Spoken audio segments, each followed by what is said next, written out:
how much. You guys ever want to know how much a piece of garbage car weighs? Well, I'm gonna show you how in this video. Bro, it's on fire. It's still on fire, my guy. So we got my guy over here, Elie. We got the boy, Leo, right here too. And my boy Elie wants to learn some welding, so I'm gonna teach him some in this video. If you guys ever wanted to weigh your car, you might have thought about using a bathroom scale, but that's not gonna work because it's gonna break if you put the car weight on it. They do have kits that you could buy for like $1,500 that has a scale that goes under each tire, and you could get the weight distribution and how much the car actually weighs. But I'm gonna show you guys how to do that for about 200 bucks. So what you're gonna need to do is go to eBay, buy yourself one of these cheap scale. This is actually a cattle scale kit. Basically, it uses 4 of these pressure sensors with feet on it, and it hooks up to this main scale. All you need to do is just make a platform, and what we're gonna use for that is some metal, which is about 80 bucks. This was this much. I forgot how much I bought it for, but I'll leave a link in the description if you guys want to do this too. The only con to this one versus the $1,500 one is you have to weigh each tire individually and make sure the car is level while you do it. But for less than 1/3 of the price, it's pretty much worth it. Let's get into it. What you got to say, Elie? I'd say that welding is a cool thing to get into, bro. Yeah, I'm gonna try to teach him what I know, so we'll see how that goes too. Muhammad Ali or what? You're recording that? This is our saw today. Leo, should we trust him with that saw? No. Straight to it. Come on, son.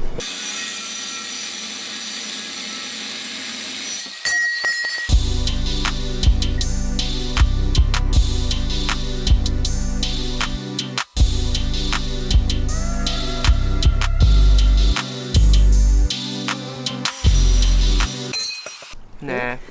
Pretty good. Really good? Nah. Man. Pretty good. Pretty good. Good work? Good enough. Okay. Let's lay this thing out. Okay, Elie. There's two things you need to know. Number 1, cold metal looks like hot metal. So don't touch the metal. Second thing, this can stop your heart if the electricity goes through your arm. One arm goes to the other, so don't get shocked by it. Other than that, welding's pretty simple. There's just a lot of technique and experience. So let's see if we can get this. You never welded before, right? No. Okay. Let's see if we can get this guy to weld at least a pretty good dime. You think you got it? Come on. Easy money, bro. Okay, hold on. I just showed my guy some practice and what happens if you go too slow, too fast, whatever. Hold on. My guy. He's like a bird tickle. Don't worry, we'll get you right. We'll get you right through the rest. Clean? What the fuck is that?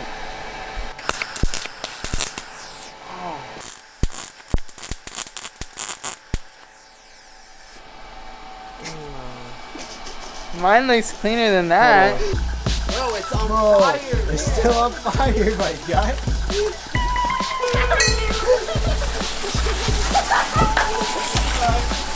Oh my god. That's good, buddy. Oh my god. Hey, hold on, let me call you back. Hey, you know I was doing my name? I let these fools practice for like 10 minutes and they catch this thing on fire. Why did it go on fire? This fool went running for you. Get it, what do we do? Look at the hose right there, bro. Okay, now that these guys have had enough practice by burning my almost burning my house down, we're gonna see if we can get some good welds by Elie on this thing. I'm gonna tack it into place and then we'll see what Elie can do. Oh yeah, let's get it.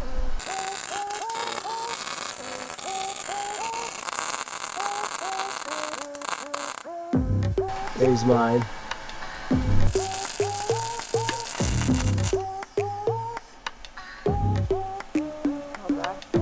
That's pretty good.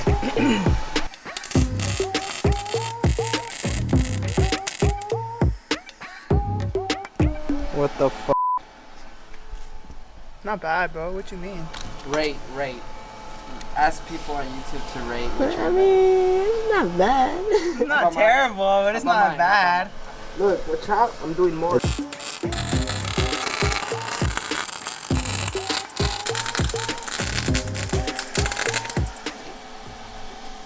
Okay. I think you did. Shit. Elie, which one? Show me one of your welds. The best one. I'd say probably that one, bro. Or that one, bro. That one's a little globby. Those are mine.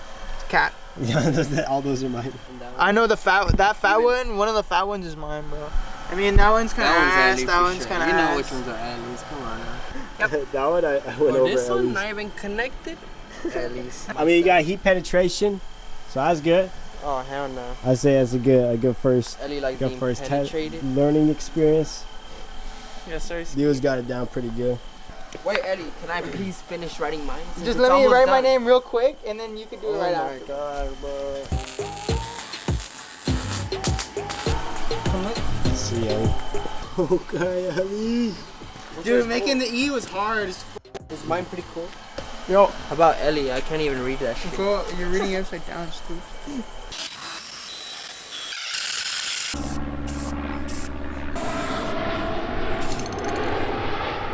Now we got that metal thing put together, we got to make all of this work together. So what we have the sensors here with the really long cord, and we got this little box we got to hook them all up into. Now the diagram that they gave us and the instructions is complete garbage, but this is the only thing we can use from it.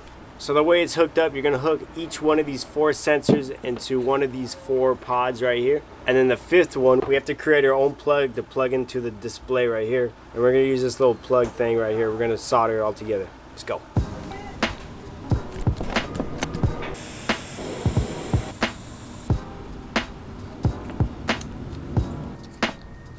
So this one plugs into here. And then the other side we're going to hook up into here.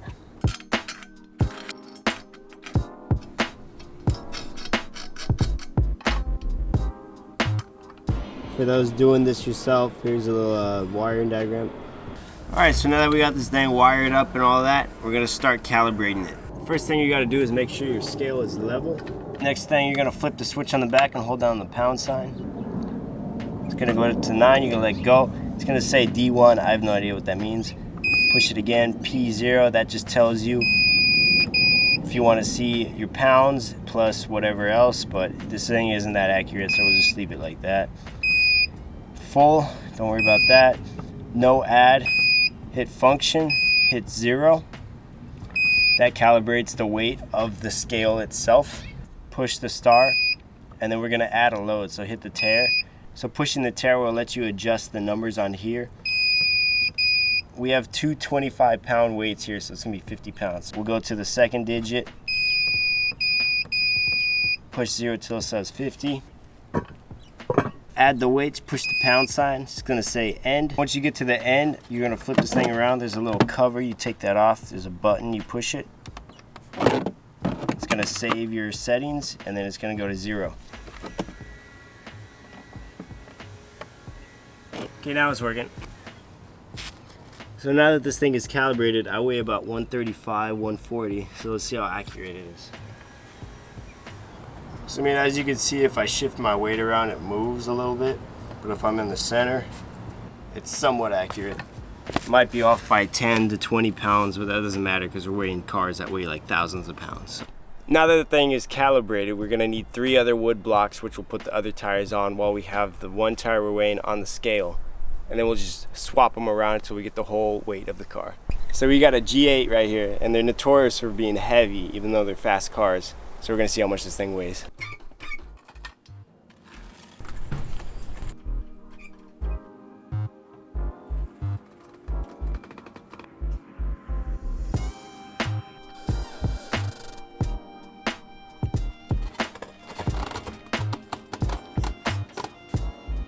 Okay, so a quick tip, don't use wood blocks that are really small, because I had the car move back, it rolled off of this because I didn't have any wood chucks in the front. Anyways, we have the calculations here. So the driveway is a little slanted backwards, and it might be slanted to the right or something, because one side is way heavier than the other side. So ignoring that the driveway is slanted, the front of the car weighs 2,184 pounds. The back weighs 2,135 pounds. So that's almost a 50-50 weight distribution, which is why this car handles so well and you don't even notice how heavy it is. Now on the downside, adding those up, it comes out to 4,300 pounds. That's almost a truck right there. That's the same weight as a SUV, like a 2016 Ford Explorer. Now there are a full set of rims inside the car right now because we took off the originals. So assuming each rim weighs about 50 pounds, we could take 200 pounds off of that. But that still leaves the car weighing 4,100 pounds, which, I mean, it's a heavy car, but it has a 6-liter V8, so off the line is not fast, but on the freeways, you can see what it does. For the cost of this scale, it's not the most accurate, but you could definitely do a lot with it, as in prepping a car and seeing how much it weighs, and the weight distribution too if you want to make a race car. Anyways, I hope you guys enjoyed that video. If you guys stayed all the way to the end, you might want to hit that subscribe and stay tuned, because we got some more cheap projects that we're going to be building, and we also got race cars. What more can I say?